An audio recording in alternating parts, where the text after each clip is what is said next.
क्या आप भी एग्जाम के नज़दीक हैं? तो ये 8 स्टडी हैक्स आपके लिए बहुत हेल्पफुल होने वाली है। और ये स्टडी हैक्स साइंटिफिक प्रूवन है, जो कि कुछ तो बड़े साइंटिस्ट ने खोजी है, तो कुछ पे वाइडली स्टडीज है। तो आइए एक एक करके हम इन स्टडी हैक्स के बारे में जानते हैं।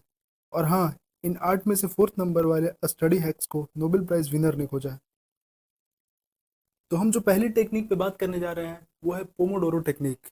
ये बेसिकली एक टाइम मैनेजमेंट टेक्निक है, जिसे फ्रांसिस्को ने 1980s में खोजा था। इसमें आप 25 मिनट तक फुल्ली फोकस के साथ पढ़ाई करते हो, जिसे एक पोमोडोरो बोला जाता है। फिर आप 5 मिनट का शॉर्ट ब्रेक लेते हो। 4 पोमोडोरो के बाद 15 से 20 मिनट का लंबा ब्रेक लेते हो। इससे माइंड फ्रेश रहता है और प्रोडक्टिविटी बढ़ती है। ये टेक्निक उन लोगों के लिए बेस्ट है जो जल्दी बोर हो जाते हैं या फोकस नहीं कर पाते। इस टेक्निक में टाइमर यूज़ करना बहुत इंपॉर्टेंट है।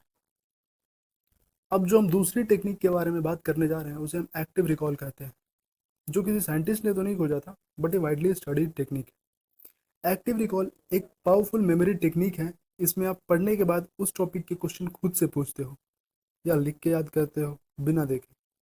जब आप ब्रेन को बार बार इंफॉर्मेशन को रिकॉल करने पर मजबूर करते हो तो वो मेमोरी स्ट्रांग हो जाती है। ये एग्जाम या टेस्ट के लिए बेस्ट मेथड है। फ्लैश कार्ड्स, क्विजेज या खुद से सवाल बनाना एक्टिव रिकॉल का एग्जाम्पल है। सिर्फ रीड करने से बेटर होता है एक्टिव रिकॉल करना। अब जो थर्ड नंबर की टेक्निक पे हम लोग बात करने जा रहे हैं उसे स्पेस्ड रिपीटेशन टेक्निक बोलते हैं, जिसे हरमन एबिंगस ने 1885 में डिस्कवर किया था। स्पेस रिपीटेशन टेक्निक का आइडिया बेसिकली फॉरगेटिंग कर्व से आया था।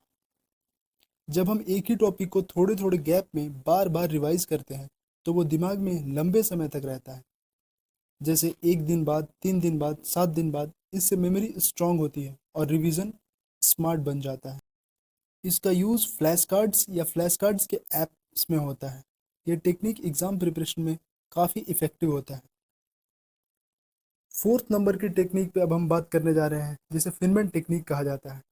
जिसे रिचर्ड फिनमैन ने खोजा था, वो एक फिजिसिस्ट और नोबेल प्राइज़ विनर भी थे। फिनमैन टेक्निक में फिनमैन कहते हैं कि अगर आप किसी टॉपिक को सिंपल लैंग्वेज में किसी और को, जैसे 5 साल के बच्चे को समझा पाते हो, तो आपको वो टॉपिक अच्छी तरह से आता है। इसमें आप कॉन्सेप्ट को लिखते हो, समझते हो, और जहाँ रुक जाते हो वहाँ दोबारा समझते हो। ये टेक्निक कॉन्सेप्ट क्लैरिटी और डीप अंडरस्टैंडिंग के लिए बेस्ट है। फिनमैन का मानना था कि नॉलेज तभी स्ट्रांग होती है जब आप उसे सिंपल बना पाओ। अब फिफ्थ नंबर पर हम जिस टेक्निक की बात करने जा रहे हैं उसे माइंड मैपिंग कहते हैं।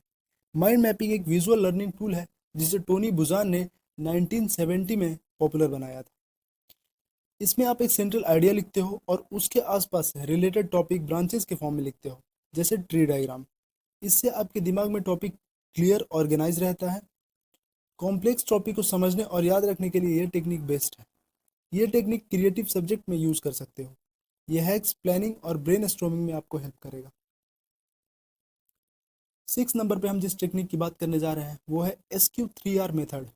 SQ3R मेथड एक रीडिंग टेक्निक है जो फ्रांसिस पी रॉबिन्सन ने 1946 में डिस्कवर किया था। इस टेक्निक को हम 5 भागों में बांटते हैं। First of all survey, then questioning, read, recite and review. पहले आप चैप्टर को क्विकली स्कैन करते हो, जिसे हम सर्वे कहते हैं। फिर सवाल बनाते हो जो क्वेश्चन के अंदर आ जाएगा। फिर पढ़ते हो, जिसे हम रीड कहेंगे। फिर खुद से बोल के समझते हो, जिसे हम रिसाइट कहेंगे। और एंड में रिवाइज करते हो, जिसे हम रिव्यू कहेंगे। इस टेक्निक से आप एक्टिवली पढ़ते हो, सिर्फ पैसिवली नहीं। ये एकेडमी बुक्स पढ़ने के लिए परफेक्ट मेथड है। अब चलते हैं हम लोग अपनी सेकंड लास्ट टेक्निक की ओर, जिसे हम लोग ब्लॉटिंग टेक्निक बोलते हैं। ब्लॉटिंग एक सिंपल और इफेक्टिव रिवीजन मेथड है जिसे यूके के एक स्टूडेंट जाडे बॉलर ने पॉपुलर किया। इसमें आप चैप्टर या टॉपिक पढ़ते हो, फिर बिना देखे एक ब्लैंक पेपर पर जितना याद आए सब लिखते हो। इससे आपको पता चलता है कि आपको क्या याद है और क्या भूल गए हो। फिर आप कंपेयर करते हो अपने ओरिजिनल नोट्स से। ये टेक्निक सेल्फ टेस्टिंग और गैप फाइंडिंग करने के लिए काफ़ी यूज़फुल है। स्पेशली एग्जाम के टाइम पर यह टेक्निक बहुत हेल्पफुल होने वाली है। अब हम लोग चलते हैं अपने एट्थ और लास्ट स्टडी हैक्स की ओर, जिसको इंटरलिविंग बोलते हैं। इंटरलिविंग एक स्टडी टेक्निक है जिसमें आप अलग अलग सब्जेक्ट्स या टॉपिक को मिक्स करके पढ़ते हो, इंस्टेड ऑफ एक ही टॉपिक को बार बार पढ़ना। जैसे 1 घंटे मैथ्स, फिर साइंस, फिर हिस्ट्री पढ़ लिया। इससे दिमाग एक्टिव रहता है और सिमिलर टॉपिक में कन्फ्यूजन्स कम होते हैं।